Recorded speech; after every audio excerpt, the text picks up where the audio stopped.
at least try it and at least give it some time, practice, try to get familiar with it, and only after you are able to play to a click, when you can decide to not use one, basically. This is the Self-Recording Band Podcast, the show where we help you make exciting records on your own, wherever you are, DIY style. Let's go. Hello and welcome to the Self-Recording Band Podcast. I am your host, Benedict Hein, and I'm here with my friend and co-host, Malcolm Owen Flood. How are you, Malcolm? Hello. Hi. I'm great, man. Thank you. It's a cold, dark Monday morning in Canada, but it's going to be a nice day, I think. So, yeah, I'm looking forward to it. How about you? I'm good. Thanks. It's episode 40, which is a reason to celebrate.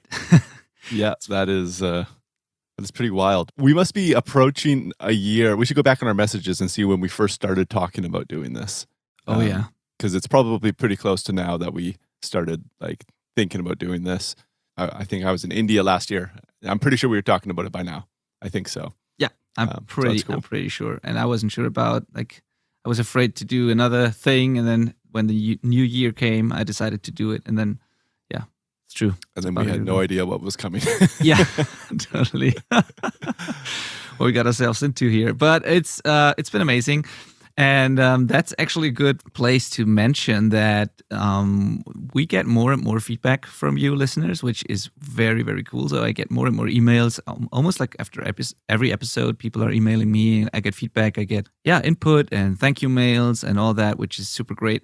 And especially last time, I decided to do another free download, which is a frequency spectrum, whatever you want to call it, cheat sheet, where that's actually a part of the upcoming Academy online course. And I decided to make that available publicly as a free download. And it's a cheat sheet that shows you where certain instruments typically sit in the spectrum. And it also explains, I try to describe in this cheat sheet how the certain parts of the spectrum, like the low end, the mid-range, top end, and everything, how that could or should feel, or how certain elements in those ranges typically feel.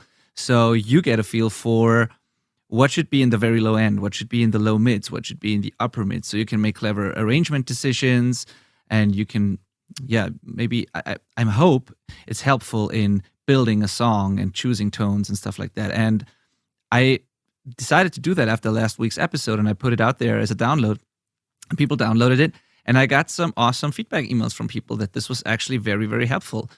For example, Sid, a long-time listener of ours. I think he's one of the first subscribers ever to the Self-Recording Band email list also. Cool. And he was at a live workshop that I gave about a year ago, I think, or so, or 2 years maybe even. And he emailed me that he had to email me, he said, because it was so helpful, and he was re-recording the same song 3 times, and he couldn't get rid of some mud in the song, and he just didn't know what to do. And then he downloaded the cheat sheet, and it finally worked, and it totally helped. And so I thought that was very cool, and I'm very glad to see those types of emails. So I'm going to push it again here. If you haven't downloaded that cheat sheet yet, it's the selfrecordingband.com/frequency chart. So you can go there. It's a free download, and maybe it helps you as much as it helped Sid. So yeah, that's super cool. Thanks, Sid. And by the way, guys, I'm a real person, so you can reach out to me as well. Yes, totally. I'm always hearing about this from Benny, and I'm like, hey, no. Message me too. I'm jealous now. Yeah, but that's probably my fault, because all there is in the show notes and stuff, I mean, there is your profiles and your name and everything, website, but there's my email address all over the place. So I guess that's why people are emailing me. So we should get you an email address or something related to the podcast. Oh, yeah. Or, just reach out to me on Instagram or whatever. I like Instagram, actually. I used to not think that was a good way to reach out to people, but now it's kind of cool because you get to have a quick look into what they're passionate about with their page and stuff. You just kind of feel like you know them a little bit more and connect on stuff. I don't know. It's kind of a nice way to meet strangers. Yeah. What a weird time. So what's your Instagram handle for people to? Malcolm Owen Flood. Easy. Simple as that. My name. Yeah. Yeah, reach out to Malcolm. Totally. Follow him. Send him a message.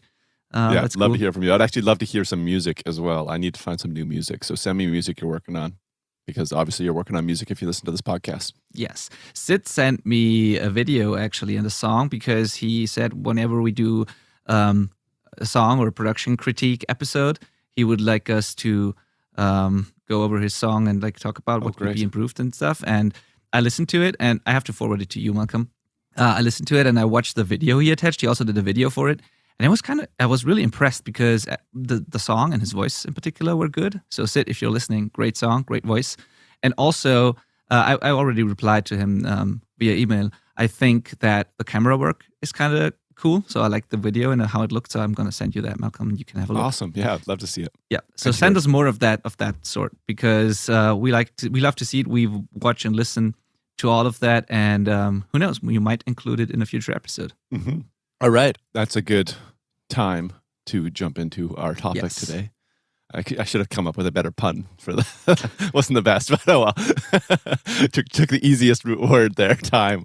We're talking about click tracks today.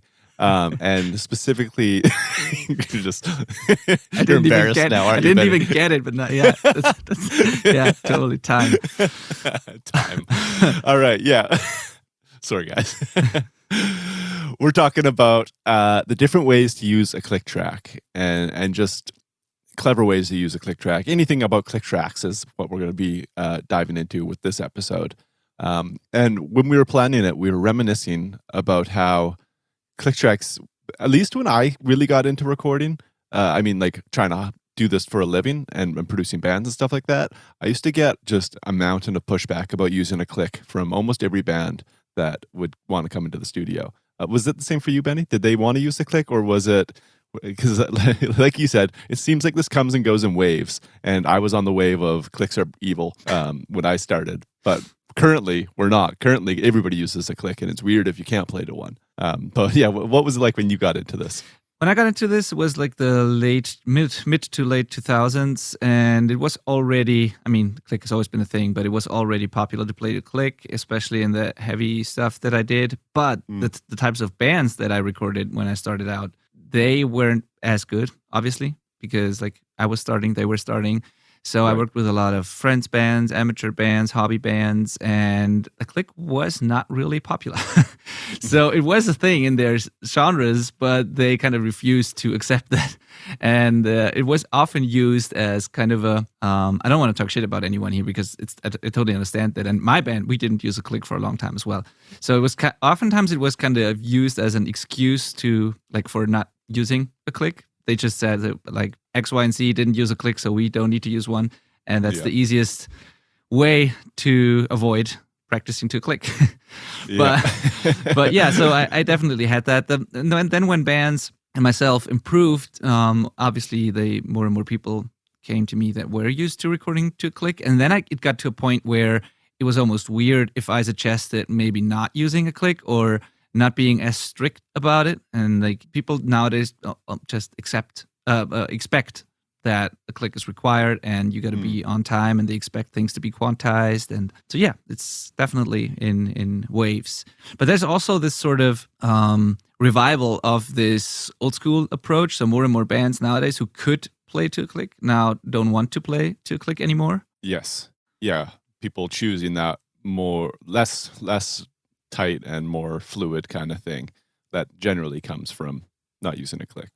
You know what? I was just thinking as you were talking there's only been a handful of times that I've done a no-click recording and been happy with it. And I think every single time that's happened, it's been a studio drummer, like a studio session drummer. That's what they do, is go and play in studios only. They're like just the elite class of drummers. And so obviously they can play to a click like nobody else can. And those are the only drummers that I've ever had luck with not using a click.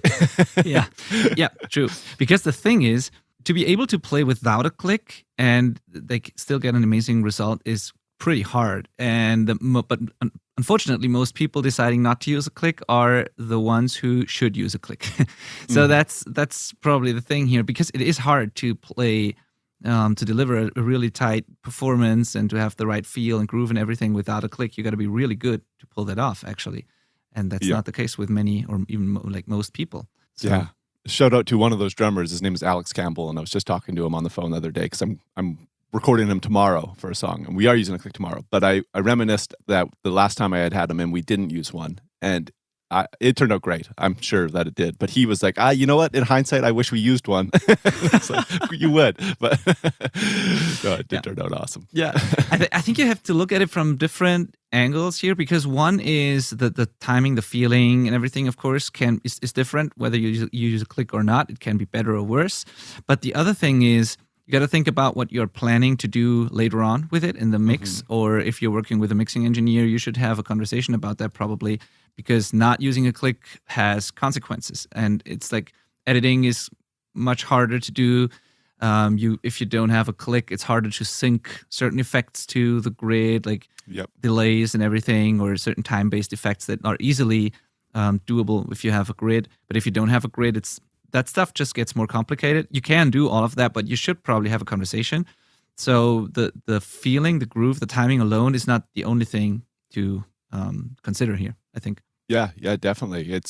I think originally it was just a sync tool, right? Because we had to figure out how to line up different people playing at different times. And a click track kind of seemed like the best way to do that. It also had the benefit of keeping a consistent meter so that the song didn't vary too much, or at all, I guess. But now, like that, and that's what we want to get into with this episode. Now we have so much control over the click track that we can make it do totally wild things that we didn't used to be able to do, or at least not easily. So like one of my favorite things to do, and if we're just going to jump into some stuff we can do with click tracks now, is making tempo maps. And I know we've mentioned that previously on other episodes, but let's talk about that again. And a tempo map is when you are generating like a timeline through your DAW of different tempos. So different parts of the song have different tempos. You can have parts that ramp up or slow down, and like that could be just over a single fill, or it could be over an entire part, or the whole song could slowly speed up if you wanted, right?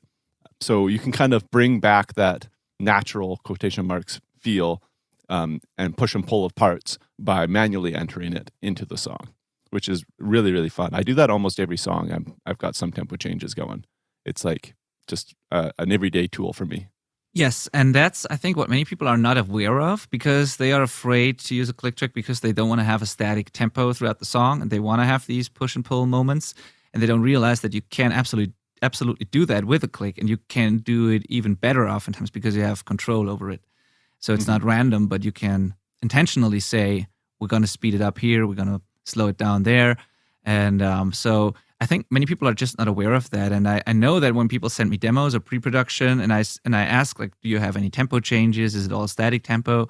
Sometimes I see the question marks in their faces because they don't know what that actually means. They set the tempo and that's it, So I think more people would use a click if they knew how to actually make tempo maps and create tempo curves. Yeah, definitely. It can be a lot of fun, and it can really change a song. I'm one of those guys that believes like 1 beat per minute makes a world of difference. Yes, it does. It feels so different. When I like to do this is when, like, if a band is getting me to produce them, they send me the pre-production track, which is normally like, actually the first version is usually just like a cell phone recording of them in their jam space, and the drummer's got a click track in his headphones, right?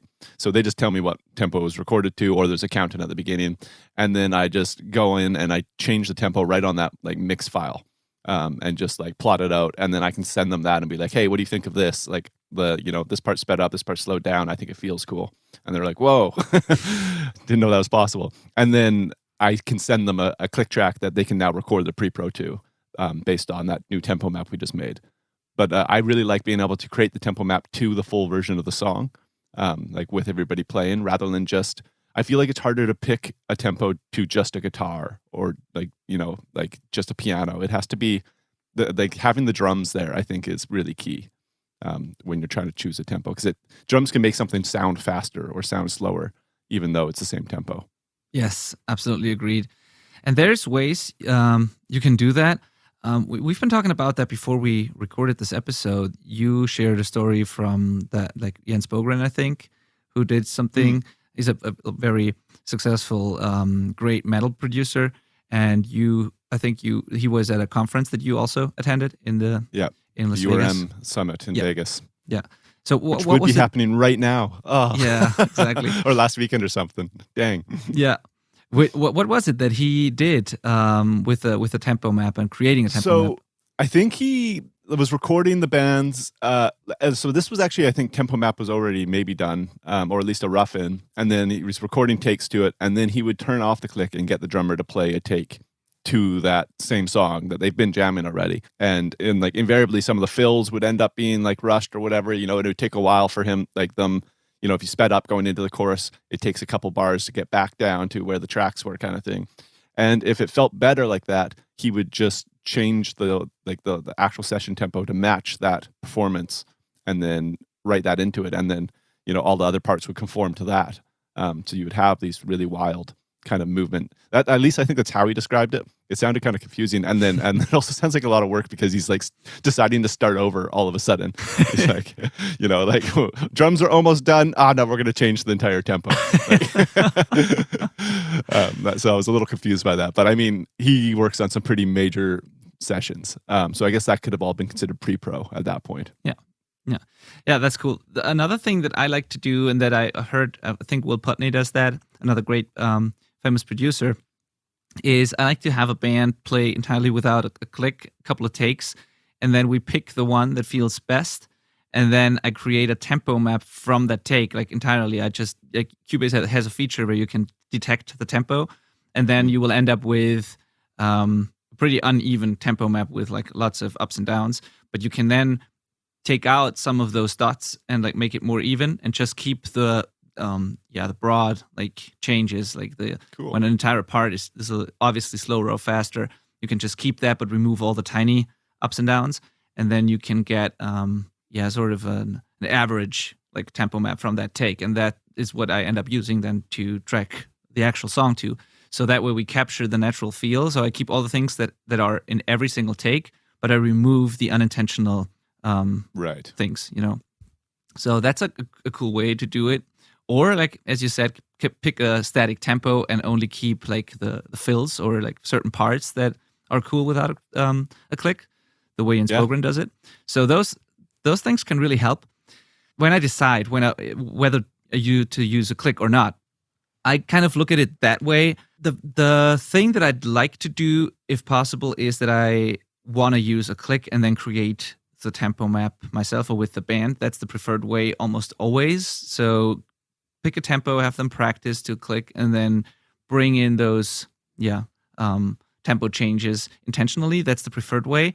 But whenever, for some reason, the drummer or the whole band just can't really play to the click really well, in those cases, I prefer not using a click at all, to be honest, because a drummer trying to play to a click but struggling with it sounds almost always worse to me than someone playing without a click at all. Because they're constantly trying to slow down and speed up. Yes, because the tempo changes that happen when you don't use a click, they are they have a sense. It's musical, They slow up, they slow down or speed up. I can't talk today. They speed up or slow down on certain parts that make sense. That actually like make sense when you look at the song, and there's a reason why they slow down or speed up. But if they're playing to a click and are struggling with it, they kind of lose the click, and then they are trying to catch up, or they're trying to slow down to be on the click again. But those changes are not musical. They are just an attempt to get back on the click again. So there's this typical thing where a drummer plays a fill and they rush it a bit, and then they notice, oh, I'm ahead. So now they pull back and try to slow down to be on the click again. And those kind of changes are not desirable most of the time. Yeah, definitely. I 100% agree with you on that. I feel like we should quickly touch on what it means to be able to play to a click. Because it's not being able to just not fall off and like end up a bar behind or something. That's not enough. That's like the very intro stage is like you're just managing to keep up with it. Yes. And then an acceptable level is you're more or less just like trying to land right on it. And some people that means you're right on it, or some people it means that you're consistently the same amount behind or ahead. People kind of just have like this like internal bias that sets that, it seems. Like some drummers just play ahead of the beat, some drummers play behind the beat. And not just drummers, this is every instrument has to be able to play to the click. Guitarists, you're ahead. And then the next level after that, because that's a manageable level, as long as you're consistent in playing with it, that's probably going to work. And the engineer, like Benny or myself, can kind of push or pull you as needed to get it really into the pocket with whatever else is going on in the song. But after that, there is a level of people, like of drummers especially, that can choose if they're playing ahead or behind the beat. So they're not only playing to the click, they're grooving to the click. Oh, yeah. Which is really cool and quite different. And so, but I just want people to understand that that's kind of genre based as well. I think I don't really think tech metal is going to be playing behind or in front of the beat, but it does feel different, and there's a control level to that where a really great drummer or musician is going to be deciding where they're playing in relation to that click track. And that's important to know as the producer or whoever's recording the music, because if that's intentional, you don't want to go mess with it either. Yes, I was about to say that. Like, side note, it's a skill to notice that and to respect that and not touch it, because you might be tempted to just edit it as you edit everything else. But those kind of drummers who can do that, you don't want to edit that to the grid 100% because it was intentional. Yeah. Yes, and actually, we're jumping a few points in our outline here, Benny. But yeah, if that's intentional and the drummer's on that level, but the rest of the band isn't, you have to make sure that only the drummer is hearing the click track.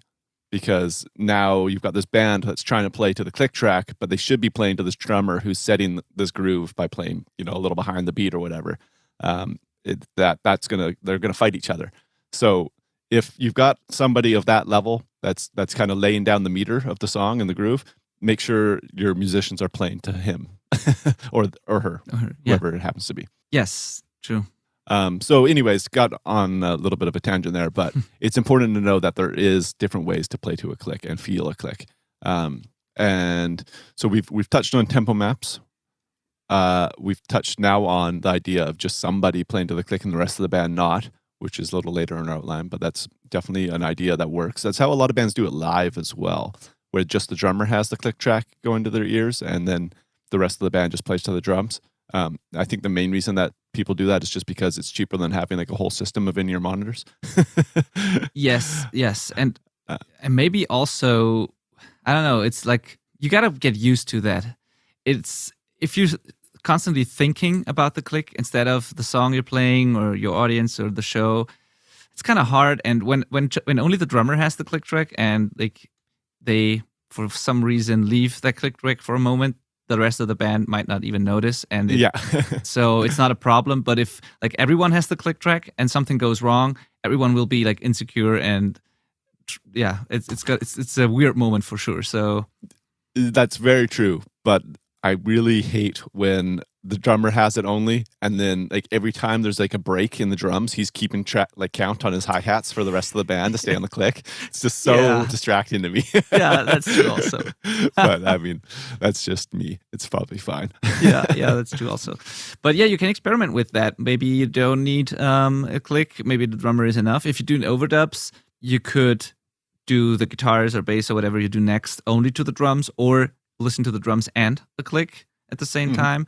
That sometimes helps for some reason. I don't know why that actually is, but some people just play a lot better when they hear the click in addition to the drums and not just the drums. Yes. While others seem to focus too much on the click and they're better off just listening to the drums.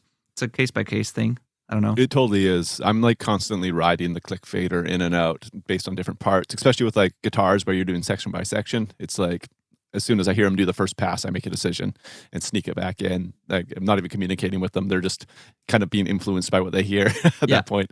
And yeah, you learn what works. Sometimes, occasionally, you just have to go and get them to punch apart to the click only. Yes. Like you just can't get it with the drums going on. So you're just like, okay, play it to the click. We'll loop it a few times. And sometimes that works. To me, a classic example of this is when there is a part with, let's say, palm mute guitars, and it's a pretty heavy part. Halftime, something that's slow and kind of dragging the feel and everything. And the guitars should be pretty much on the click and do their palm mutes, their eighth notes or quarter notes or whatever. But the drums feel kind of cool when the snare is a little laid back, comes in a little late. It just makes the whole part feel a little heavier, a little slower. But that requires the guitar players to only listen to the click and not get distracted by the drums that are on purpose a little late maybe. So if that's an issue, and if you're constantly finding yourself like playing to the snare drum instead of the click, then you should maybe just mute the drums for that part, do the guitars, and then bring the drums back in. So to create that feel. Yeah, I'm with you on that. You really just have to figure out what equation gets the result you're looking for, and use all the tools at your disposal. Let's get into a couple more kind of fun, like just outside the box ways of using a click. This doesn't happen too often, but occasionally you'll find that somebody's counting a part in a different meter than you. Like maybe somebody's counting it in 6/8, where you're counting it in 4/4 over like a longer stretch. And you just need to give them a different click track. So you just program a second click track that is how they want it and send it to their headphones. I mean, this requires you to be able to do that with your setup or whatever, but there's normally a way, and people will groove different too. Like obviously if a click's in 6/8, you're going to groove to it differently than a 4/4. And that will reflect in your playing as well. So you can actually use this kind of like move of changing the click to represent a different groove to influence the playing as well. Another thing would be like changing where the accent beat is. So normally that's on 2 and 4, or maybe just on 1. I guess it normally is on 1 actually, right? Yes, that's where it normally is. Yeah, I'm like second guessing it. Normally it's on 1, but you could put it on 2 and 4 or wherever you want. I have a guy I record. He's a Weizenborn player. If you know what that is. You do, because you're German. yeah. He likes to hear it on 4 for whatever reason. Just one beep on 4 totally destroys me. I find that impossible to figure out, but it works for him.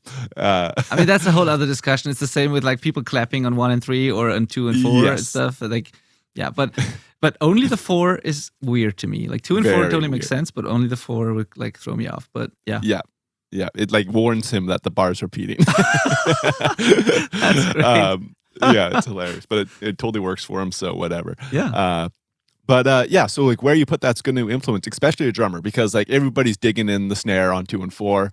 So if those accents weren't there, it's probably they're going to like, you move a little bit when those accents happen. If you're like nodding your head to the click, your head goes a little deeper on the accents. So that's going to reflect in your playing as well.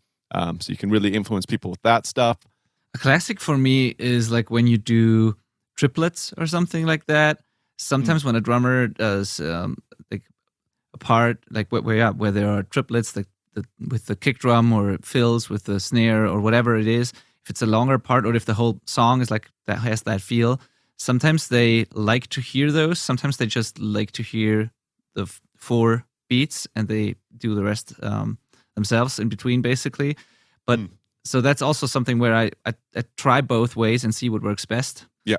Yeah, definitely. Yeah, even just like, are you counting in quarter notes or eighth notes? Right. I like eighth notes almost always. A lot of drummers like quarter notes, and they're just like hearing the pulse and they're filling it all in, like you kind of just described. So again, just check with whoever's playing and what they're going to perform best with. Yeah, I find quicker is easier generally, but unless it depends on the tempo of the song, though. Yeah. If it's a fast song, it kind of gets muddled. Yes, and annoying too. So you don't want to get the click to be too annoying. Like you can get used to that, and I think people starting out using a click for the first time, they almost always find it annoying, no matter what, and you can get used to that. And I almost don't hear it anymore. I've played to click so often, and I hear it all the time in the studio when others record. It doesn't bother me at all. Like just I don't really hear it. I just feel it, play to it, and it doesn't bother me. But you gotta, whoever is recording, they will tell you if they are distracted or annoyed by the click. And if that happens, you can also do something against it by choosing just a different click sound.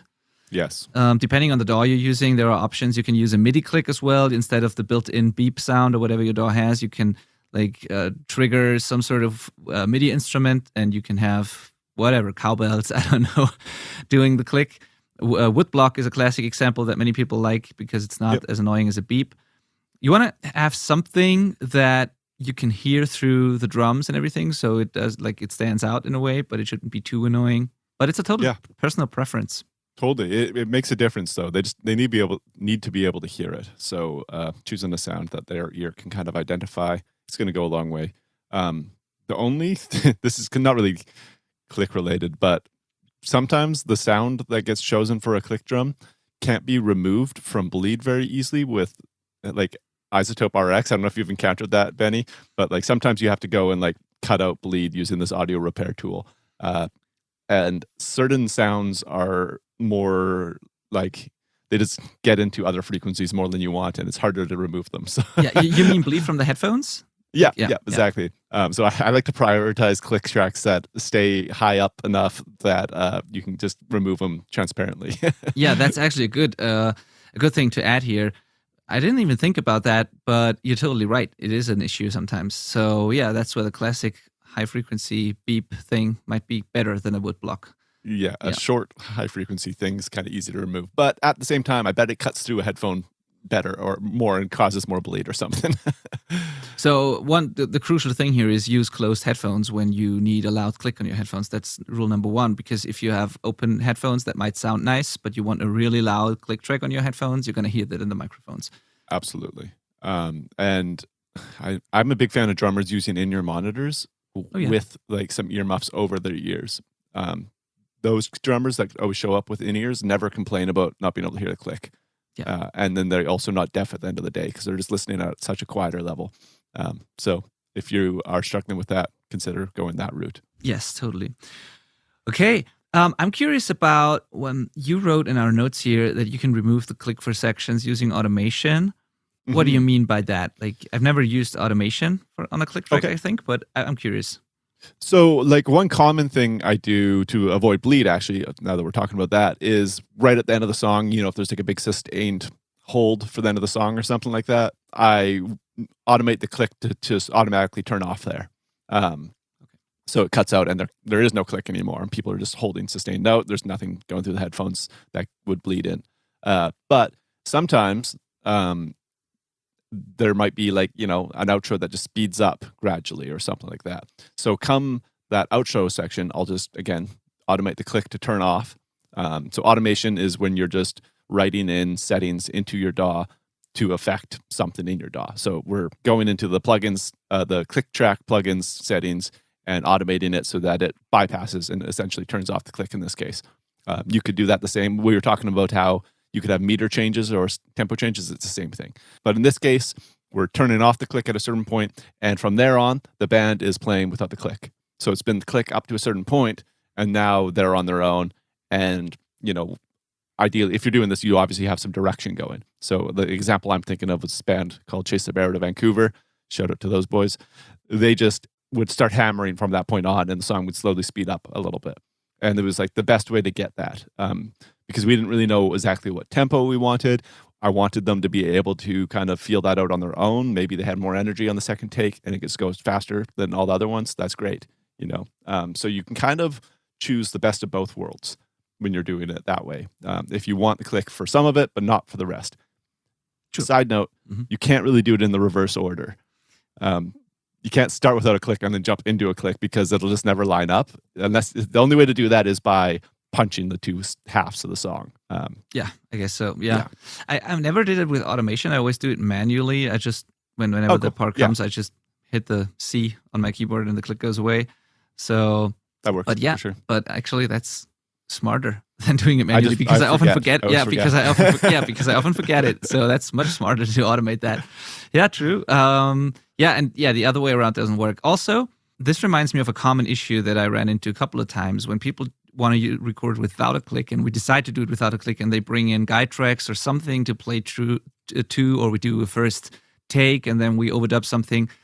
Whenever there is a break in the song where only one instrument is playing, or if you have some intro in the beginning before the whole band starts, you got to come up with something that you can play to in those parts, because if there's no grid and no click, it's not as easy to fit in a certain part or an intro after the fact, because you got to match the tempo of whatever comes after it or before it.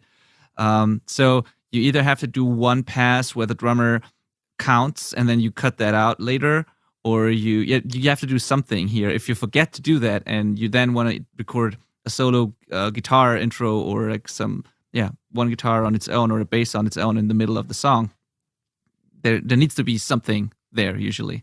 because otherwise it won't line up and like fit well with whatever is before or after that. You can really get yourself in a mess with that. Yeah, totally. And you got to be careful with. Some people just have like when they record the drums and then such a part comes and then the drummer hits the last crash cymbal and then they start counting, and then after the take they say, this counting is only for the guitar player. We need to cut that out later. And then I'm like, well, you should have told me that before, because we can't do that, because if I cut out the hi-hat count or whatever, we'll cut off the cymbal sustain. So I can't just cut there, you got to do it in a separate take or something. And people just don't realize that. Or they start the song with like loud open hi-hat count in, and then the song starts, and I can't just cut that hi-hat away, because on the first hit you will still hear that open hi-hat. So. Yeah, that's exactly right. The workarounds that I can think of for that are have somebody playing guitar at the same time. Like if you're going no click, you're probably going for a more live feel. So why isn't somebody playing live with you? Yeah. Even if you end up redoing it, at least you have like a scratch track down. Another solution is to have a mic. Like if you're at the desk, you're recording a drummer, have a mic with a switch on it that's recording to another channel, and you count in the gap. And then that goes to the drummer's at Q headphone mix. Yes. And gets printed to an audio track for a visual reference later. So you become the click track in a way. Yes. Or you could do the same thing, playing it on like a MIDI keyboard or something, whatever. But so you can kind of perform the click track in those gaps that way. But just make sure that you are recording it so you have a reference. Yes, exactly. I mean, that's probably harder to do if you're recording on your own, because most people don't have two separate rooms. So if you're in the same room, you can't really talk in those breaks or like count in those breaks. If you have separate rooms, that's a very good option. I sometimes have the singer next to me in the control room and just singing into a handheld microphone, just for like orientation for the drummer or whoever plays, and they do this sort of stuff. Or somebody where I just plug in a guitar, DI, use some amp sim or whatever, and they just play along some sort of scratch track with it that I also record just as a reference. So you can do that. But you got to be careful with those things if you're in the same room, obviously. But just the important thing is just don't forget it. If you don't use a click, have something to play to in those breaks or intros. Yeah, absolutely. That's essentially pre-production, but sometimes it gets missed. Yes, yeah. All right. What else do we have here? We might have got it all. I think so. So, bottom line, you don't have to use a click. It's totally okay to not use a click, so don't think you need to use one no matter what. But I guess the best recommendation we could give is to at least try it and at least give it some time, practice, try to get familiar with it, and only after you are able to play to a click, when you can decide to not use one, basically. Like, I think it's a bad idea to go into the whole project just saying that we don't want to use a click just because, and you never tried. Just try it.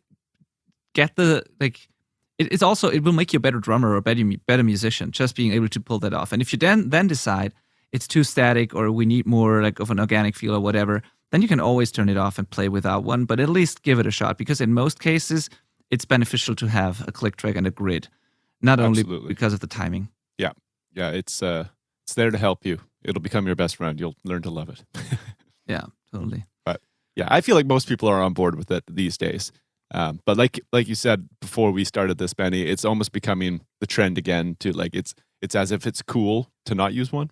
It's like a bragging, right? Yeah. Oh, we did this without a click. It's like, ooh, vinyl, vintage, cassettes. No, it's like this weird hipster thing now. But I mean, if it works, it works. Like I said, I've done it before and I've had great results. But in general, we're going to use one. Yes.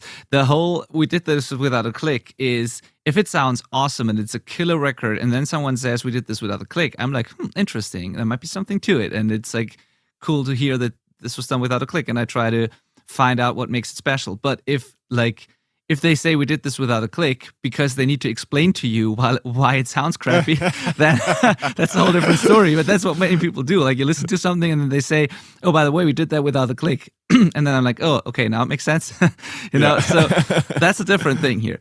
So don't use that. Like, if you have to explain why it sounds that way, not good. You should probably have used a click. Absolutely. Yeah, cool. Great episode. I mean, this is probably not the most exciting topic, but a very important one, and it can be fun actually to play around with that stuff. I like tweaking the tempo, seeing what a couple of BPM more or less will do to the song, even 1 BPM. It can be fun.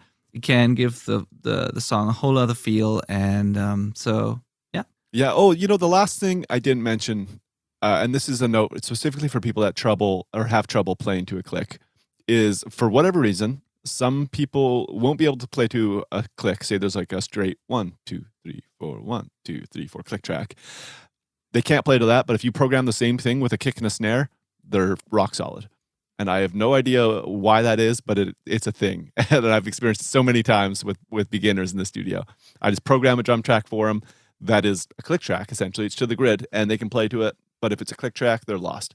So you can get around it that way if you come into that situation.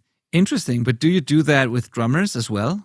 Because yep. Yeah, I've done it with drummers. Just giving them like a hi-hat. Okay. Because it kind of blends too much with the kick and the snare. So I'll give them like a hi-hat with like an accent hat, or as much as they need, really. But more so for guitarists and stuff, though. Okay. Yeah. For guitarists, I can totally see that. But with drums, I'm kind of, I don't know, isn't that confusing when you play the hi-hats and you hear another set of hi-hats? I would think so too. But man, if it works, it works. So it works, yeah. Yeah. Again, that's not an ideal situation. But, there is something to be said about like laying down tracks to something with a groove. Like say you're trying to write a scratch guitar, that's going to be kind of the master for the whole song to be recorded to. Mm-hmm. That guitar might be more accurate if it's played to a drum groove, like a really tight MIDI drum groove, than a click track that's a little lifeless, right? It might turn out different. That's worth considering and experimenting with, I think. I think so too. Cool. Let's wrap it up. All right. Once again, if you have any follow-up questions, if you have any input, or if you have different methods of doing it, if you feel like we missed something, just let us know. Email podcast@theselfrecordingband.com, or send Malcolm a message on Instagram @MalcolmOwnBlood. He wants to know as well. Do that. If you haven't yet grabbed the cheat sheet that I mentioned last episode, it's theselfrecordingband.com/frequency chart. And yeah, see you next week. Thank you for listening. Thank you. Bye. Bye.